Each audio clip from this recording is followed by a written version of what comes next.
Razak Derman, oui, on est à vous maintenant pour parler de la 4e journée de la Champions League CAF avec l'AS Togoport qui était en déplacement en Afrique du Sud pour jouer contre Mamelodi Sundowns. Vous savez, c'est le champion d'Afrique 2016 et là, le match a lieu vendredi dernier à Pretoria.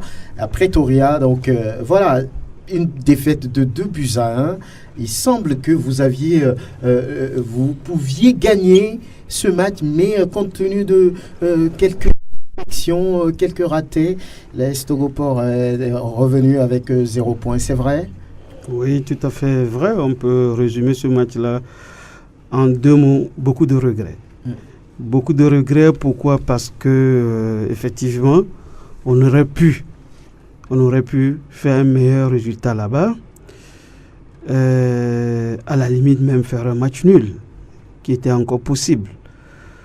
Maintenant, pour vous mettre un peu dans le bain, rapidement à notre retour, on s'est assis avec le staff technique, donc on a fait une analyse, j'allais dire critique même de ce match, notamment pour relever ce qui surtout n'a pas marché. Et pourquoi on est revenu avec cette défaite? Il faut dire que à l'entame du match, déjà à la 15e minute, l'AS Togoport avait déjà encaissé 2 buts. Ça veut dire qu'on vous a mis une pression terrible. Ça, c'est sûr. On devait s'y attendre, ça c'est clair. Oui. On devait s'y attendre parce que cette équipe était très mal classée et jouait à domicile. On s'attendait à ce que cette équipe attaque dès l'entame du match. Et là où nous, on a pêché, c'est qu'on n'a pas su, justement, contrer cette équipe pour ne pas prendre ces 2 buts. Vous n'avez pas su garder votre calme, c'est ça? Tout à fait, quelque part. Vous vouliez rentrer dans leur rythme? Il y a eu un certain nombre, de faits qui pourront peut-être expliquer une telle déconvenue. Mais ce qui devient encore plus difficile pour nous, c'est que si vous analysez un peu tous nos matchs à l'extérieur, on a toujours pris des buts en l'entame de match. Donc ça veut dire qu'il y a un problème. Un problème de concentration. Il y a un problème de concentration, surtout au niveau psychologique de nos joueurs. Mais en même temps aussi, il faudrait que le staff technique aussi prenne pour sa part. Parce que quelque part, comme je l'ai dit, on s'attendait à ce que cette équipe attaque à l'entame. Et pourquoi on n'a pas su donc garder nos filets vierges, ne serait-ce que jusqu'à la pause. Et si vous analysez bien, c'est en deuxième mi-temps, vers la fin de la deuxième mi-temps, qu'on a commencé véritablement à essayer donc d'aller enquiquiner un peu cette défense. On a pu quand même réduire le score. On a eu la chance également, pratiquement à la fin du match, il y avait un corner qui était une occasion pratiquement de but qu'on n'a pas su concrétiser. Donc quand vous analysez tout cela, l'un dans l'autre, ça fait beaucoup de regrets. Des sentiments de regret. Maintenant, il vous reste 2 journées. Oui. 2 journées, ce qui veut dire 6 points à prendre. Tout à fait. Mathématiquement, ce n'est pas encore l'élimination. Non, pas du tout. Vous pouvez encore rêver, mais vous recevez le Wydad ici et vous allez jouer contre Oroya en Guinée. Mais dans votre tête, qu'est-ce qui se passe? Alors, tel que vous présentez, le plus va avoir l'impression qu'on reçoit le Wydad avant d'aller jouer. Non, c'est plutôt l'inverse. Vous allez donc on joue dans quelques jours, là, dans 2 semaines maximum, donc à Oroya en Guinée.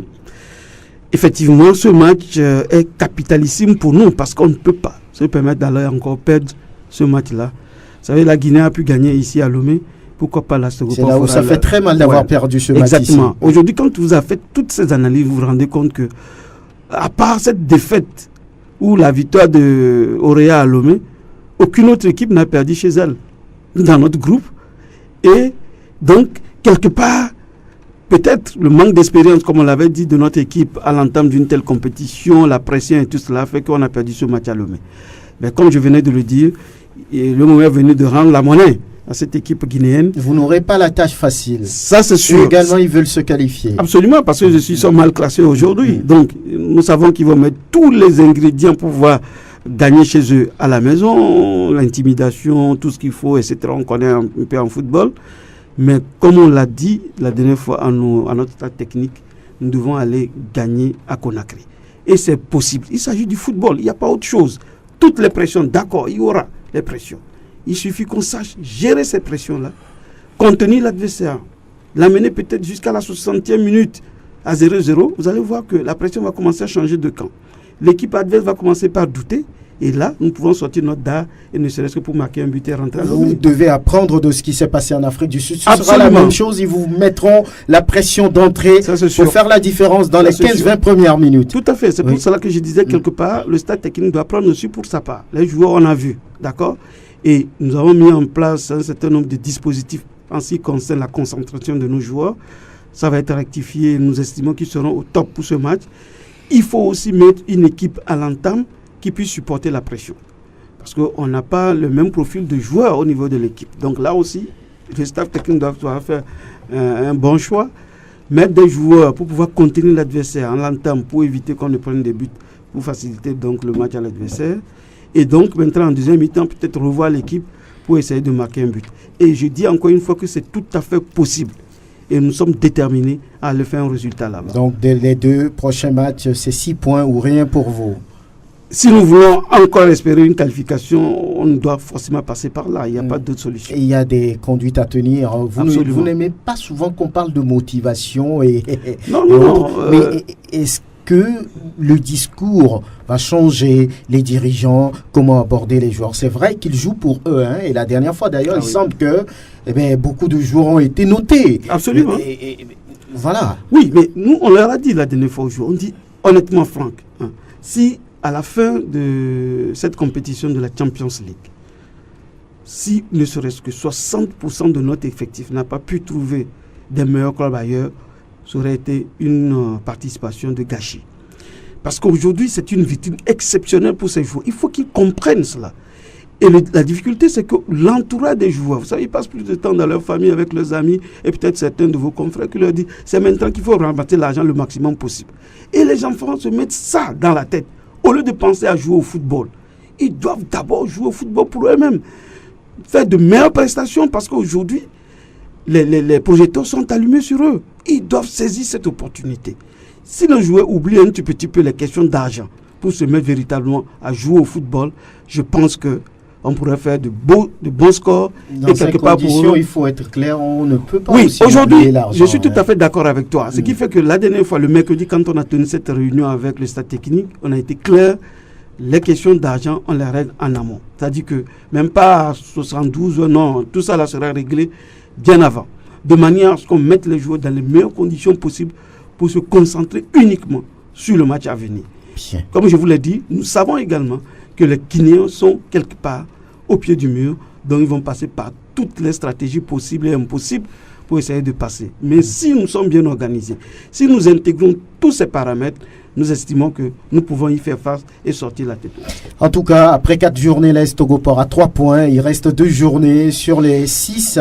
6 points à prendre, ça veut dire que c'est encore possible. Le rêve est encore possible. Razak Derman, oui, on vous donne la parole pour rassurer peut-être le public sportif. On sait que l'AS Togoport a le niveau. Au vu des matchs déroulés jusqu'à maintenant, ce n'est pas une équipe qui a pris de l'eau, à part les 3-0 face au WAC là-bas. Là aussi, c'est une défaite honorable. Hein? Oui, donc, oui, il vous reste deux matchs. Dites-nous ce que vous allez faire sur ces matchs-là. La victoire, vous l'avez dit, oui, mais il y a des préalables. Oui, justement, c'est à ce titre d'ailleurs que nous avons rencontré très rapidement dès notre retour, comme je l'ai dit mercredi déjà, le staff technique. Et honnêtement, après les discussions, il y a eu, j'allais dire, une convergence de vues avec le staff technique. Les questions sur lesquelles nous devons travailler avant les 2 derniers matchs ont été soulevées, nous nous sommes mis d'accord. Il s'agit notamment, comme vous le savez, des questions de primes. Donc, je l'ai dit, c'est déjà arrêté, même tout est réglé à ce niveau. Ensuite, les coachs, effectivement, et en accord avec le bureau, ont évoqué la question de la dimension psychologique de ces matchs. Donc, avoir un psychologue pour aider nos jeunes à penser véritablement et à se concentrer uniquement à ce match-là. Ça également, ça va être fait très rapidement. Et donc, nous estimons qu'aujourd'hui, tout le monde est conscient que c'est encore possible d'aller arracher la qualification et tout le monde doit aller dans le même sens. Et à ce titre, nous voulons également encore une fois compter sur notre public parce qu'on aura à recevoir le WAC à la maison ici, mais en même temps en communion d'esprit avec ce même public. Nous devons tous avoir des pensées positives pour cette équipe parce que qui ne représente pas ni le port, ni l'AS Togo Port, mais qui représente le Togo dans son entièreté, et donc tous les Togolais, quelle que soit leur obédience, doivent penser à cette équipe, accompagner, j'allais dire sur le plan spirituel, cette équipe, pour que le 17 août prochain, quand nous allons jouer à Conakry, qu'on puisse revenir dans ce pays avec la victoire. Et c'est encore possible. C'est encore possible, en tout cas, le 17 contre le Oroya Athletic Club là-bas en Guinée. Pourquoi pas continuer de rêver, le rêve est toujours permis.